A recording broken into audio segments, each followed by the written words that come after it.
Good afternoon. NATO foreign ministers have just met to discuss the situation in Afghanistan. What we have witnessed in recent days is a tragedy for the people of Afghanistan. The situation remains very difficult and unpredictable. Ministers discussed a number of different issues. First, the continuing evacuation of people from allied and partner countries and Afghans who worked with us. This is our immediate priority. NATO has worked around the clock to maintain operations at Kabul International Airport, allowing thousands of people to leave. Around 800 NATO civilian personnel have worked to keep the airport open, providing air traffic control, fuel and communications. I pay tribute to them as they work in very difficult circumstances. I also thank the military forces of NATO allies, in particular Turkey, the United States and the United Kingdom, and our partner Azerbaijan for their vital role in securing the airport. And I thank all the allies who have today pledged to receive Afghans at risk. Second, we discussed our approach to those in power in Kabul. The eyes of the world are on Afghanistan. We expect the Taliban to uphold their commitments and ensure that Afghanistan does not again become a safe haven for international terrorism. The Taliban must put an end to violence around the country and uphold the fundamental rights of all Afghan citizens, men, women and children. Over the years, NATO's presence and support of the whole international community have allowed Afghans to make unprecedented social, economic and political progress. Any Afghan government which attempts to undo this progress risks international isolation.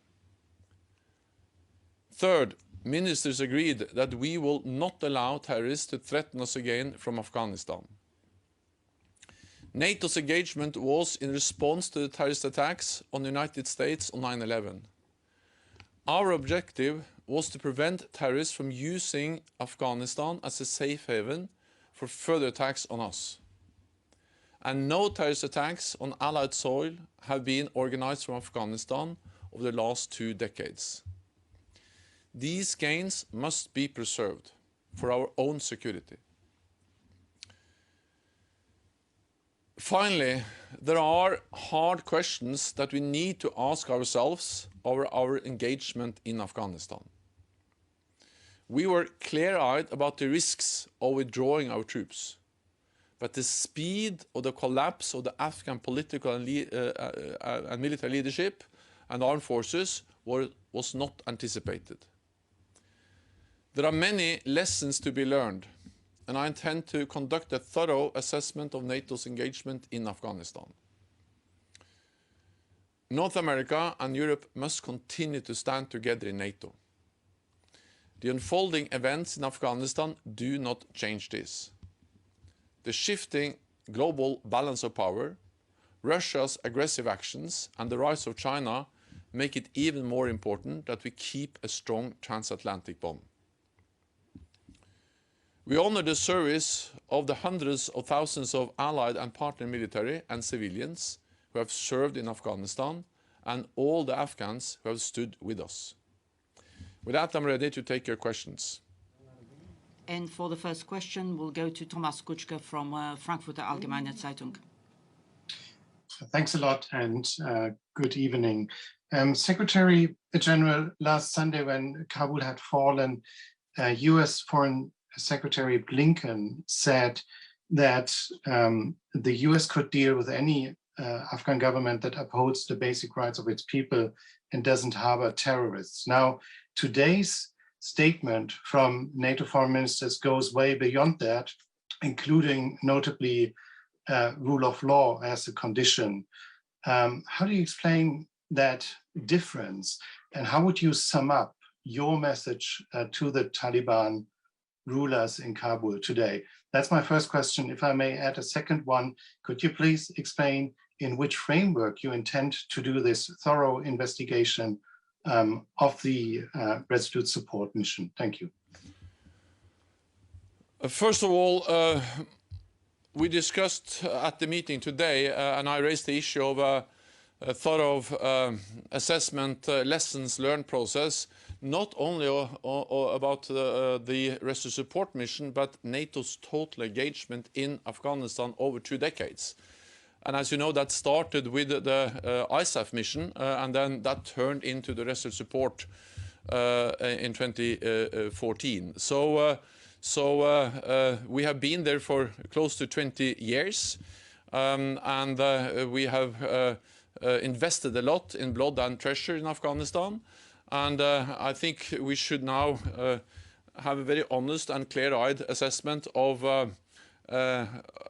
what went wrong, but also what we achieved. And I will initiate that as soon as possible. Exactly how that will be done, I have to come back to that, but it was broad support from allies to the idea of an assessment of the engagement, to learn lessons and to mitigate and learn, so we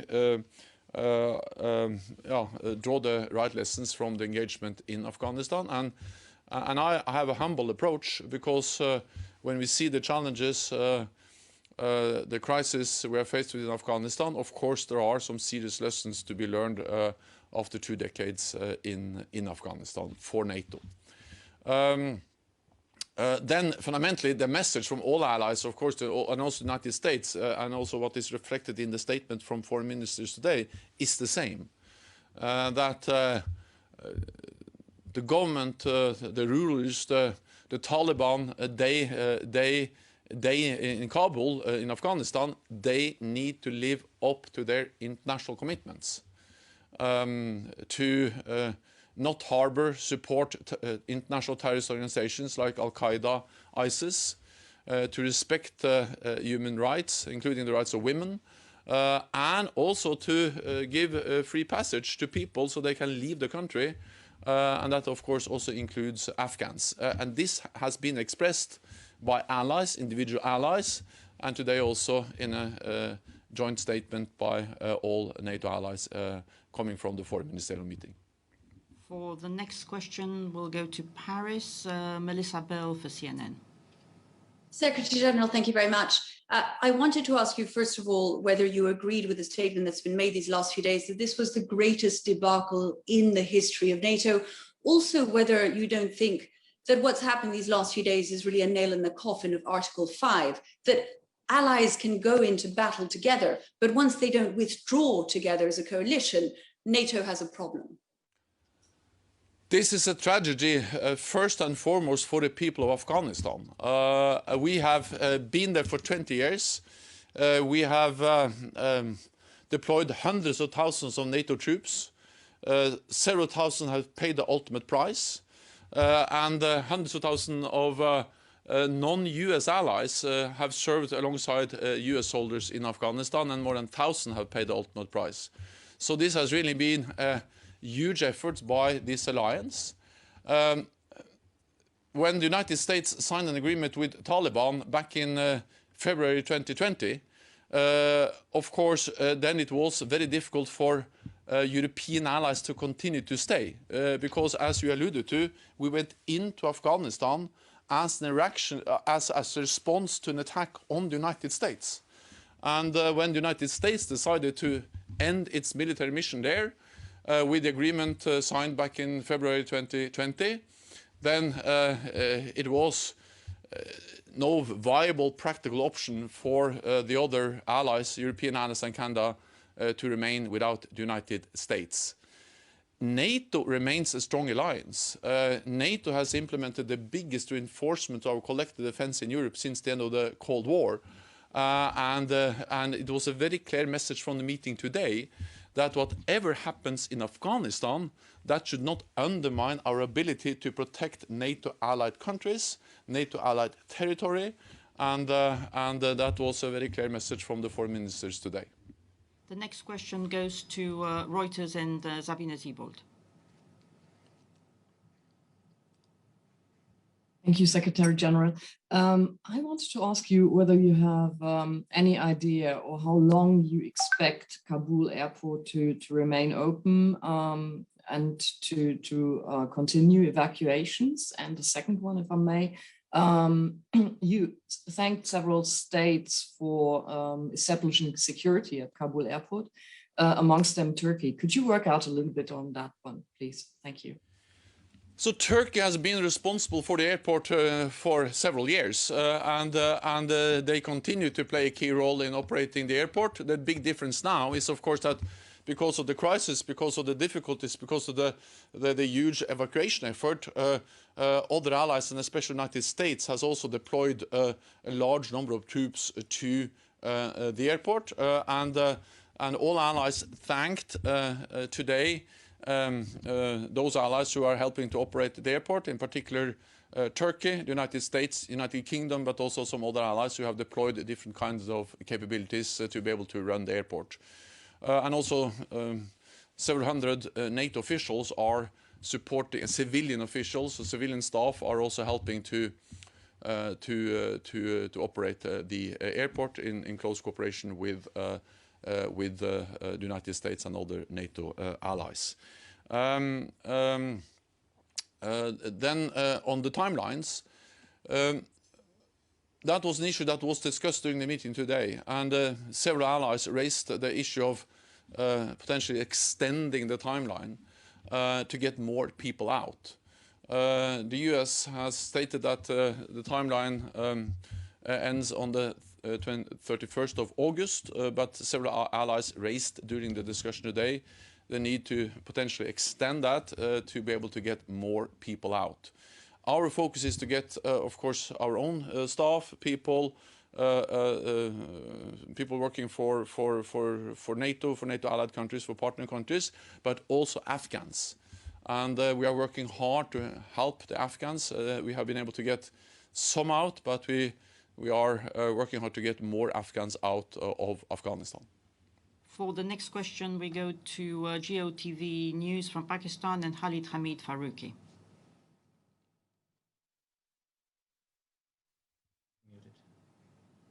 No microphone. Tell him that he has a microphone. Khalid, we can't hear you. If not, we can go to Washington Post. Okay, no, we can't hear. Yes, yes, please go ahead. As Secretary General, it seems that Pakistan emerging as a consensus builder, contacting previous Afghan government, previous Mujahideen, Abdullah, Hikmatyar, and Karzai, and bringing all Afghan faction together. So will you support these efforts of consensus building by the Pakistan?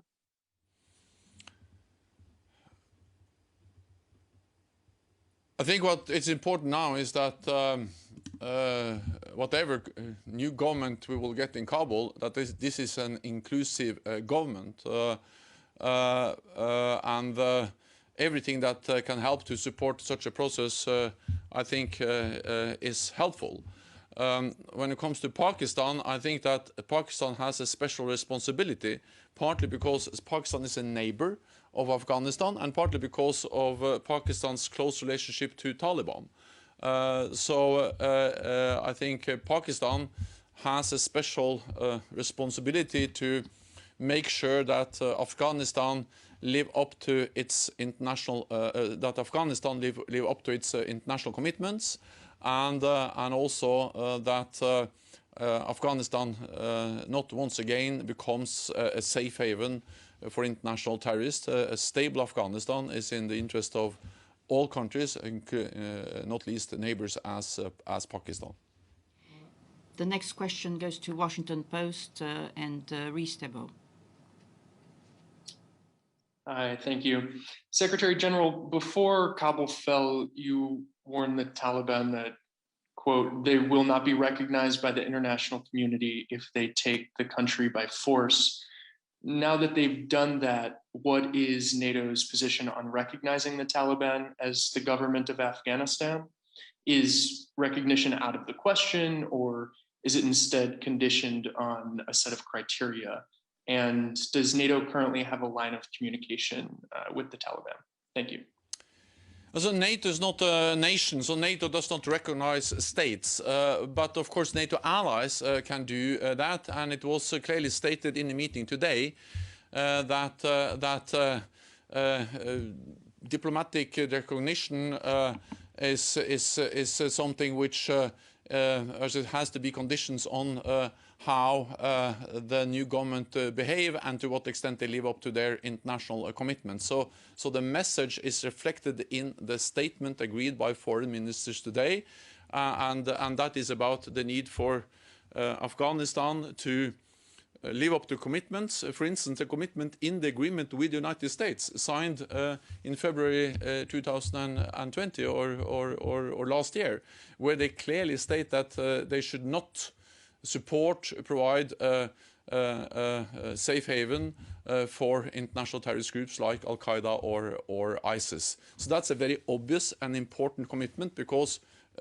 NATO went into Afghanistan. Our main task in Afghanistan has to be to prevent the country from once again becoming a platform for launching terrorist attacks against our own countries.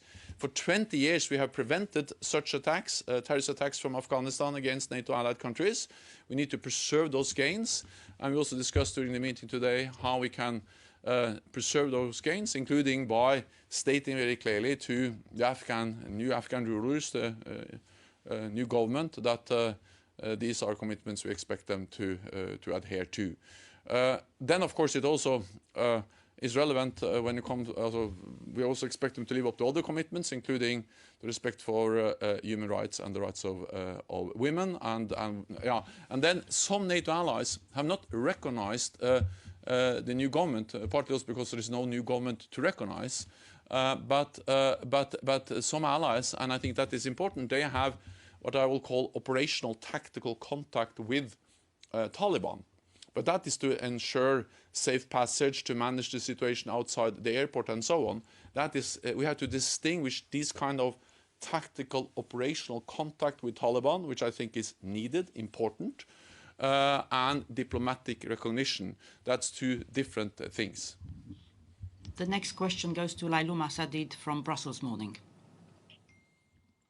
Thank you very much, Oana and Mr. Secretary General. As you know, everyone asking about recognition and also about the Pakistan. My question would be about what is next, and also how do you see the future without any government and this kind of situation? And also NATO has a unified commitment for Afghanistan to get out the people, as you said, but who can make this together? Because some of the NATO country, they couldn't send any airplane or some kind of things for